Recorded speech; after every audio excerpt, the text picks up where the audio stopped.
예수님께서 탄생하신 사실, 그 소식을 듣는 것만으로도 너무나도 감격스럽고 기쁘지 않습니까? 오늘 본문의 말씀 보면 때가 참에라고 하는 말이 있습니다. 때가 참에, 이 말은 뭐냐 하면 하나님께서 그 때가 차기를 기다리셨다가 하나님의 때에 모든 것들이 다 준비되었을 때 하나님의 계획 가운데에서 하나님께서 그 아들을 보내주셨다, 구원의 역사가 시작되었다라고 하는 말입니다. 이스라엘은 바벨론에게 망한 다음에, 멸망한 후에 400년 동안의 식민지 생활을 합니다. 바벨론, 페르시아, 헬라 제국, 로마 제국까지 4개의 제국의 식민지가 되어서 400년이라고 하는 긴 세월 동안에 신음하며 고통받으며 수탈을 당하며 억압을 받으며 생활해 왔습니다. 그 400년 동안의 이스라엘 백성들은 하나님, 저희를 구원할 왕을 보내주십시오, 메시아를 보내주십시오, 그리스도를 보내주십시오 라고 기도를 했고, 하지만 아주 오랜 기간을 기다려도 하나님께서 강력한 다윗과 솔로몬과 같은 그런 왕을 보내주시지 않고 독립은커녕 끊임없이 다른 제국으로 또 다른 제국으로 끊임없이 식민 지배를 받게 하시는 것을 인하여 참으로 고통스러워 하셨습니다. 하나님이 우리를 기억하지 못하시는가? 하나님이 우리를 구원하실 계획이 없으신가? 의심이 들었을 수도 있습니다. 그러나 하나님은 하나님의 때에 하나님의 방법으로 구원하시기 위하여 그 때에 맞추어서 그 아들을 보내서 구원자로서, 메시아로서 역할을 감당하도록 그렇게 경륜을, 섭리를 하고 계셨던 것입니다. 구원의 때가 무르익어 가득 찰 때까지, 구원과 전 세계 복음 전파의 조건을 만족시킬 때까지 준비하면서 기다리고 계셨다는 것입니다. 이것이 바로 하나님의 경륜입니다.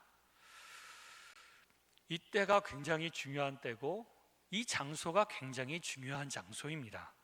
지리적으로는 아시아 대륙, 유럽 대륙, 아프리카 대륙, 이 세 대륙이 만나는 그 지점이 바로 이스라엘. 그래서 이스라엘에서 예수님께서 돌아가신 후에 이 복음이 전파되는데 온 대륙으로 뻗어 나갈 수 있었다는 것이죠. 언어적으로는 헬라어가 그리스 말인데 헬라어가 전 세계 공용어가 되어 있었습니다. 헬라 제국 때도 그랬지만 헬라 제국 이후에 로마 제국 때도 헬라어를 오늘날의 영어와 같이 모든 나라들이 공식적으로 사용하는 언어로 삼았습니다.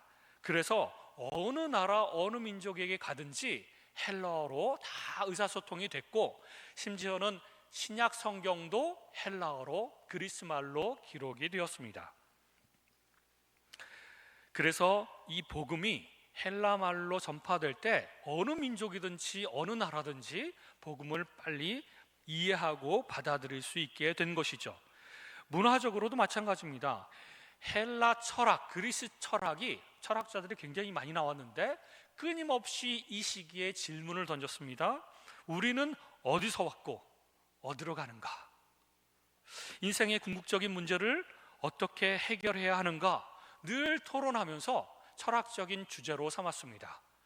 이 그리스 나라뿐만 아니라 이 영향력이 확대되면서 전 세계의 많은 사람들이 이 문제를 가지고 고민하고 우리 이 문제 무엇 때문인가? 성경에서는 죄 때문이라고 하죠. 그리고 이 문제를 어떻게 해결할 수 있는가? 그리고 우리는 어디서 왔고 또 죽은 이후에는 어디로 가는지를 끊임없이 고민하고 토론하던 시대였습니다. 또 정치적으로는 로마 제국의 시대였는데 이 로마 제국은 전 세계를 정복하기 위해서 로마의 길을 닦았습니다. 돌로 전차가 지나갈 수 있는 큰 대로를 곳곳에 거의 모든 제국에 걸쳐서 깔아놨습니다. 그래서 유명한 말이 있죠. 모든 길은 로마로 통한다. 그래서 교통이 발달하고 이동 또한 굉장히 빨랐습니다.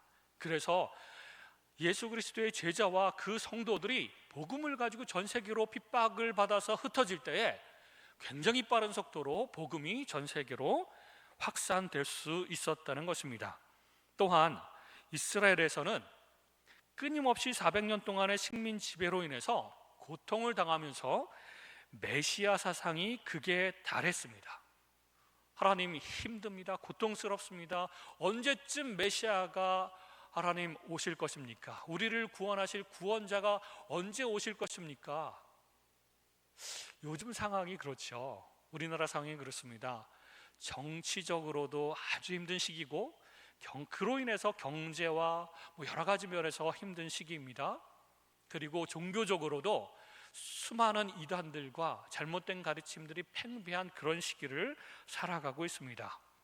그러므로 정치에도 희망이 없고 경제에도 희망이 없고 또 여러 가지 단체들에게도 희망이 없고 또 종교들도 다 이상하게 되어서 희망이 없습니다. 오직 우리가 희망을 가질 수 있는 이유는 하나님밖에 없고 하나님만이 우리의 소망 되시고 하나님이 통치하셔야 된다, 이런 생각을 우리가 충분히 하고 있지 않습니까? 더 많이 하고 있지 않습니까? 최근에 이 이스라엘 사람들은 400년 동안 그렇게 식민 지배를 받으면서 인간들에게는 소망이 없다, 인간 통치자들에게도 현인들에게도 철학자들에게도 희망이 없다, 오직 하나님만이 우리의 문제를 해결해 주실 수 있고 하나님만이 우리를 구원해 주실 수 있다라고 하는 생각이 가득 찬 상태에서 그 메시아를 기다렸던 것입니다. 심지어 그 당시에는 세계에 있는 다양한 종교가 있었는데 거의 모든 종교가 타락했습니다. 그래서 모든 종교들 속에서 창기의 종교, 심지어는 어린아이마저도 제물로 죽이는 그런 종교들이 많았다고 합니다. 그러니까 그 종교들에 있는 그 신들을 섬기고 그 신들이 우리를 구원해 주실까, 그 신들이 우리의 소망이 될까라고 생각했던 사람들이 그 종교들 속에서도 희망을 발견하지 못했다는 것입니다. 이런 시점에서 구약의 예언대로 예수 그리스도께서 태어나셨습니다. 너무나도 완벽한 시기였고 놀라운 하나님의 계획 속에서 이루어진 일이었습니다. 이것을 하나님의 경륜이라고 하는데, 하나님께서는 하나님의 계획을 세우시고 창세 전부터 하나님의 그 구원의 계획을 이루시기 위하여 끊임없이 준비하시고 때를 기다리셨습니다. 큰 그림 속에서 하나님께서 계속해서 사람들에게 이런 기대감과 소망을 가지고 하나님께 부르짖게 하시고 기다리게 하시고 그렇게 만드신 후에 예수 그리스도를, 그 아들을 보내셨다는 것입니다. 그리고 오늘 본문의 말씀 보면 하나님이 그 아들을 보내사 여자에게서 나게 하시고, 참 이상하지 않습니까? 여자에게서 나게 하셨다. 사람치고 여자에게서 나지 않는 사람이 있습니까? 당연한 말인데 여자에게서 나게 하시고 라고 하는 말씀을 하신 것은 여러 가지 의미가 있지만 특별히 동정녀, 남자의 씨가 없이 그 여자만으로 하나님께서 나게 하셨다. 아주 기적적인 방법, 신비한 방법으로 예수 그리스도께서 태어나게 하셨다는 것을 의미합니다. 자유주의자들은, 물론 불신자들도 이 동정녀 탄생에 대해서 믿지도 못하고 말도 안 되는 소리다, 신화가 아니냐 이렇게 생각을 하기도 하지만, 제가 필리핀에서 경험했던 많은 자유주의 교회들도 이걸 믿지 않습니다. 인간의 이성으로 이해할 수 없는 것과 과학으로 증명될 수 없는 것을 버젓이 십자가를 걸어놓고 교회라고 하는 그 교회들도, 자유주의 교회들도 믿지를 않습니다. 그들은 성경에 나오는 기적들을 역사적 사건으로 인정하지 않으며, 그래서 성경에서 모든 기적들은 다 신화다, 그리고 상징이고 비유다라고 설명을 합니다. 그래서 기적들을 다 빼버리고 이성적으로 생각할 수 있는 것, 이해가 되는 것, 과학적으로 증명할 수 있는 것, 그리고 심지어는 예수님을 그 가르치심과 성품을 가지고 그분을 존경하고 아주 선한 그런 선생으로 지도자로 생각할 뿐이지, 예수님을 하나님의 아들이요 우리를 구원하실 수 있는 구세주라고 잘 믿지를 않습니다. 심지어는 이 자유주의자들은 예수님의 죽음 이후에 제자들이 그 예수님을 신격화하고 신화를 만들기 위해서 수많은 기적들을 신약 성경에 덧붙여서 기록했다라고 얘기까지 합니다. 그렇습니까, 여러분? 그렇지 않습니다. 절대로 그렇지 않습니다.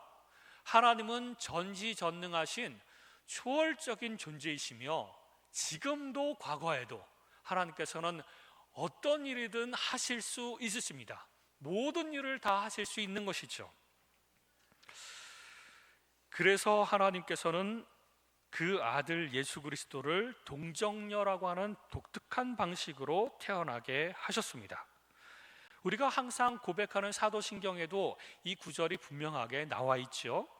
성령으로 잉태하사 동정녀 마리아에게 나시고, 이 말은 누가복음 1장 35절에 천사가 마리아에게 하는 말에 또한 있습니다. 천사가 대답하여 이르되 성령이 너에게 임하시고 지극히 높으신 이의 능력이 너를 덮으시리니 이러므로 나실 바 거룩한 이는 하나님의 아들이라 일컬어지리라, 이렇게 얘기하셨는데, 그때에 성령이 너에게 임하시고라고 하는 단어와 그리고 높으신 이의 능력이 너를 덮으시리니 라고 하는 단어는 구약 성경에도 여러 차례 나온 단어입니다. 이사야서 32장 15절에 보면 마침내 위에서부터 영을 우리에게 부어주시리니, 성령을 우리에게 부어주신다라고 하는 단어와 동일한 단어입니다. 출애굽기 40장 35절에도 보면 이는 구름이 회막 위에 덮이고, 그 이스라엘이 이렇게 함께 광야에 생활할 때에 그 성전인 그 회막, 이것을 하나님의 빽빽한 구름이 내려와서 완전히 덮어 씌우는 그 장면을 설명할 때의 단어와 동일합니다. 이 말은 뭐냐면 마리아가 특별한 사람이어서가 아니라 마리아도 죄인이고 죄인인 인간에게 성령 하나님께서 임하시고 덮으시고 은혜로 덮으실 때에 마리아에게 특별한 기적의 역사가 일어났다라고 하는 것을 설명하고 있습니다. 물론 가톨릭 교회는 마리아가 흠이 없어서, 죄가 없어서 선택을 받았고 잉태할 때에 죄가 없었다고 강력하게 주장을 하고 있습니다. 지금도 주장을 하고 있습니다. 하지만 그렇지 않습니다. 마리아도 우리와 동일한 죄인인데 하나님께서 죄인에게 임하실 때에, 성령의 능력이 우리에게 덮여질 때에 놀라운 역사가 일어나는 것입니다. 마리아가 은혜를 입은 자, 보잘것없는 여자였지만 성령이 임하시면 그렇게 기적이 일어나며 또한 그런 독특한 방식으로 하나님의 아들이 이 땅 가운데 태어나게 되는 것이죠. 성령으로 잉태하셔서 성령께서 새로운 생명을 창조하셔서 마리아의 그 태에 놓으셨습니다. 예수님은 완벽한 하나님이시면서 동시에 마리아 뱃속에서 10달을 지내고 태어나시는 인간의 모습을 가지고 이 땅에 오신 완전한 인간이십니다.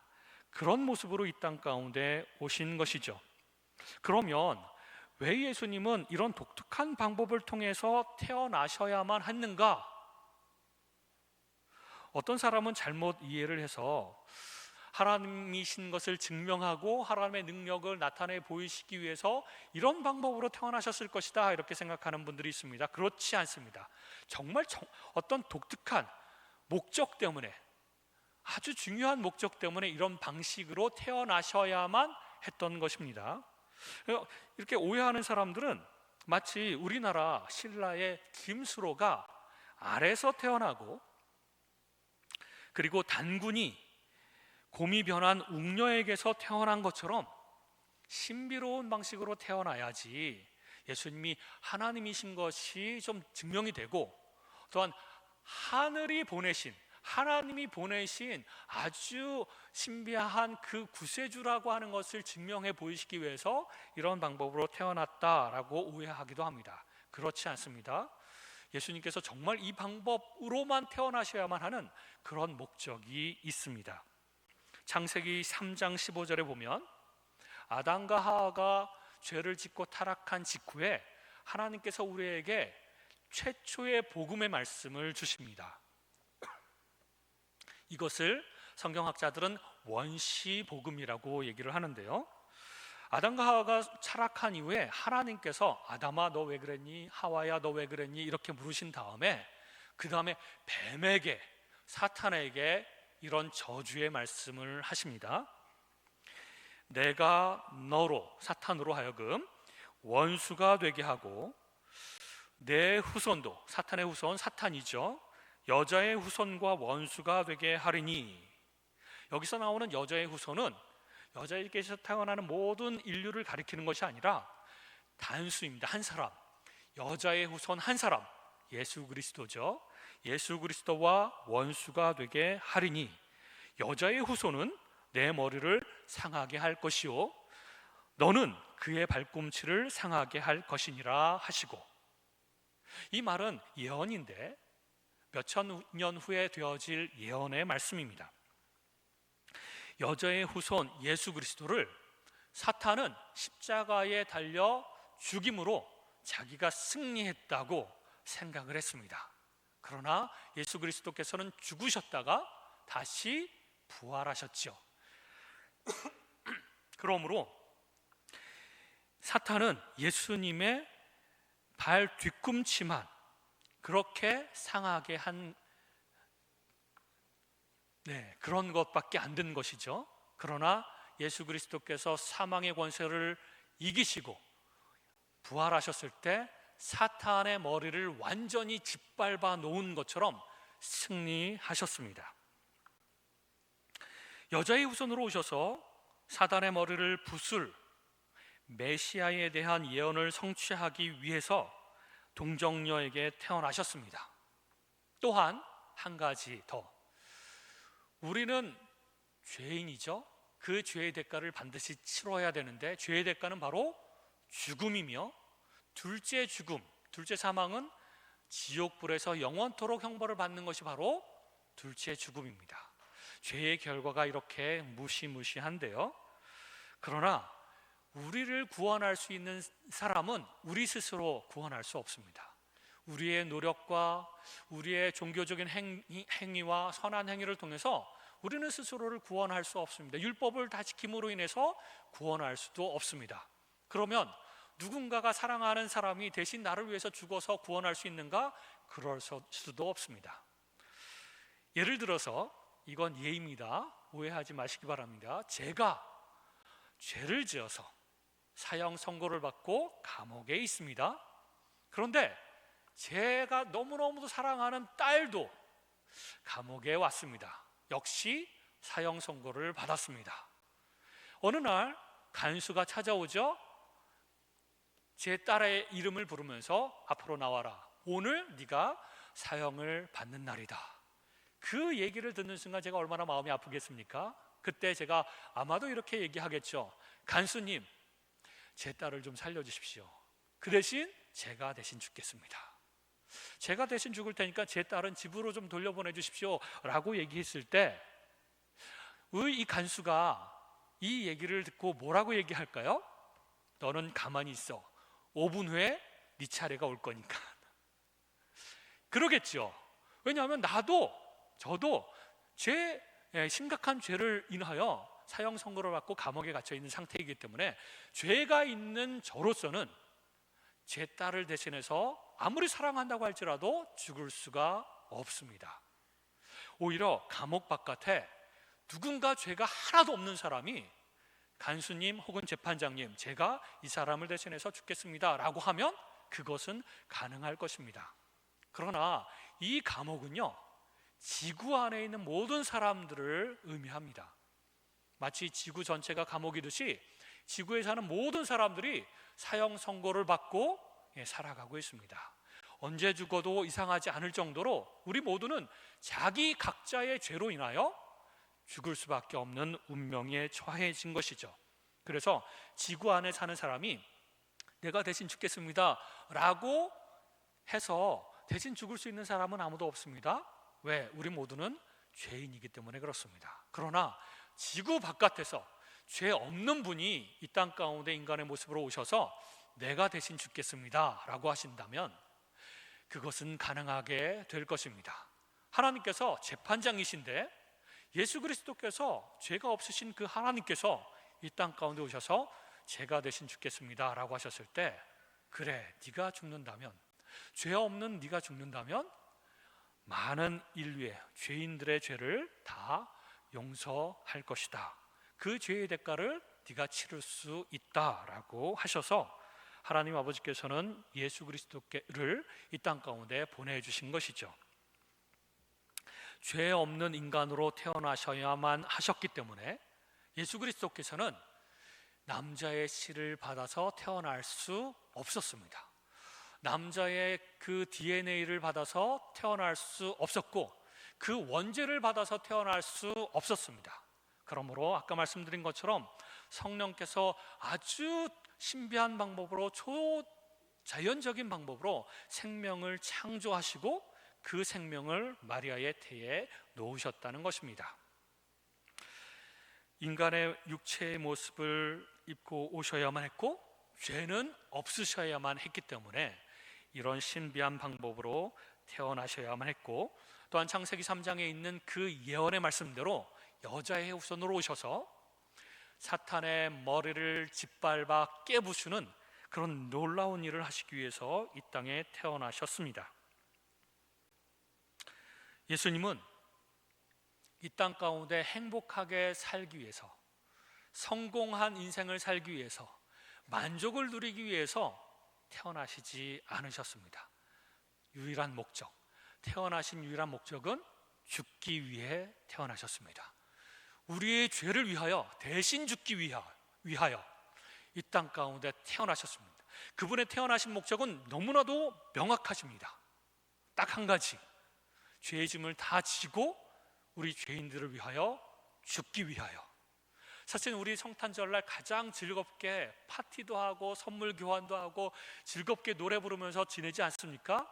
하지만 사실은 이 성탄절은 예수님께서 죽기 위해 태어나신 날이라고 하는 것을 생각할 때 참으로 마음이 감사하면서도 참 안타까운 마음이 있지 않을 수가 없습니다. 뿐만 아니라 죽기 위해서 태어나셨을 뿐만 아니라 그분이 성육신 하셨다고 하죠. 이 땅 가운데 낮아지셨다는 것을 의미합니다. 그 하늘 영광, 하늘의 그 높은 지위, 그 하나님 전지전능하신 능력, 이 모든 것을 하늘에 다 버려두고 이 땅 가운데 낮은 모습으로, 비참한 모습으로, 능력이 없고 한계가 있는 그런 모습으로, 인간의 모습으로 오셔서 가난을 경험하시고 연약함을 경험하시고 수많은 고난을 당하시면서 이 땅 가운데 사셨습니다. 제가 어렸을 때 어떤 목사님이 이렇게 설교를 하시다가 성육신에 대해서 이런 비유를 하셨습니다. 인간인 내가 하나님께서 어느 날 말씀하시기를 지렁이가 되라, 그러면 되겠는가 질문을 하셨어요. 그 생각이 제 머릿속에서 맴돌면서 잠을 잘 때도 계속 생각이 나고, 내가 지렁이가 되면 어떻게 돼?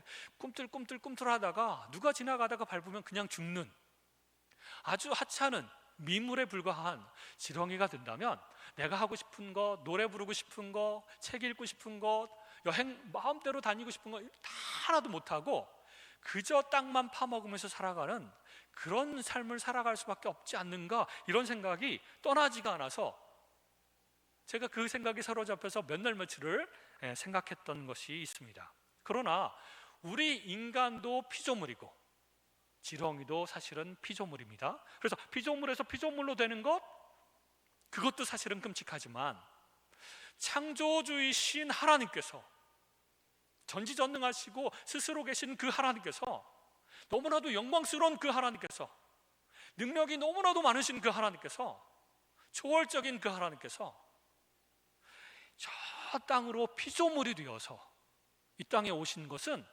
우리가 지렁이가 되는 것보다도 훨씬 더 그 차이가 큰 것이죠. 아마 하나님께서, 삼위일체 하나님께서 회의를 하시다가 누가 그 세 분 중에 한 분은 내려가셔서 인간이 되셔서 인간의 죄를 위하여 죽어야 된다라고 했을 때 그 세 분이 전부 다 나는 못 간다, 나는 못 간다, 나는 못 간다 라고 하셨다면, 그렇게 결정을 하셔서 죄인 인간은 죄를 짓고 그 대가로 죽어 마땅하다, 끝, 이렇게 하셨다면 어떻게 할 뻔했는가? 예수님께서 이 땅에 내려오시지 않았더라면 우리의 운명은 어떻게 되었을 것인가? 이런 생각을 하게 되면 너무나도 끔찍한 것이죠. 그러나 모든 것들을 다 감수하고 우리를 사랑한다라고 하는 그 한 가지 이유만으로 예수님께서는 이 땅 가운데 성육신 하셔서 내려오셨습니다. 낮아지셨는데 그냥 낮아지신 것이 아니라 인간들 중에서도 가장 낮은 위치로 내려오셨습니다. 마국간에서 태어나는 것부터 시작해서 돌아가실 때까지 정말 인간이 당해야 될 수없이 많은 모욕감과 그 처절한 그런 인생을 살아가셨던 것입니다. 너무나도 감사하죠. 크리스마스 시즌에 아기 예수가 태어나서 우리는 구원받아서 너무나도 기쁘지만 주님께서 감당하셔야 될 그 삶의 무게와 이 고통은 말로 다할 수 없이 클 것이라는 것입니다. 그러므로 우리는 막 신나게 노래 부르며 즐겁게 파티하고 선물 교환하고 너무나 즐겁기 때문에 해도 됩니다. 하지만 그것으로 끝이어서는 안 된다는 겁니다. 이 성탄의 계절에 가장 기억해야 될 것은 무엇이냐면 바로 예수 그리스도, 성탄절의 주인공이신 예수 그리스도, 왕이면서도 어린 양으로 오신 예수 그리스도, 하나님이셨지만 인간의 모습으로 오신 그 예수 그리스도, 메시아, 우리의 구원자이신 그 예수님이 바로 성탄절의 주인공이 되시기 때문에 성탄절을 어떻게 보내야 되는가? 우리 인간들끼리의 파티로 끝나는 것이 아니라 예수님을 중심으로 그분께 경배하고 찬양하며, 그분이 왕으로 오셨기 때문에, 구원자로 오셨기 때문에 하나님, 제 운명은 당신께 다 속해 있습니다. 제 삶의 주인도 주님이십니다. 제 삶의 왕도 주님이시고 저는 하나님의 백성으로서 주님을 경배하며 주님께 절대적으로 복종하며 그렇게 삶을 살겠습니다. 구원해 주신 것도 너무나도 감사하고 내 삶도 앞으로 계속해서 인도해 주실 것인데, 이끌어 주실 것인데, 하나님, 그 마음을 가지고 하나님 살아가는 구세주와 주인으로 예수 그리스도를 영접하는 그런 그 성탄절의 계절을, 시간들을 보내게 하여 주옵소서라고 고백하시는 저와 여러분이 되시기를 주님의 이름으로 축원합니다. 함께 기도하겠습니다.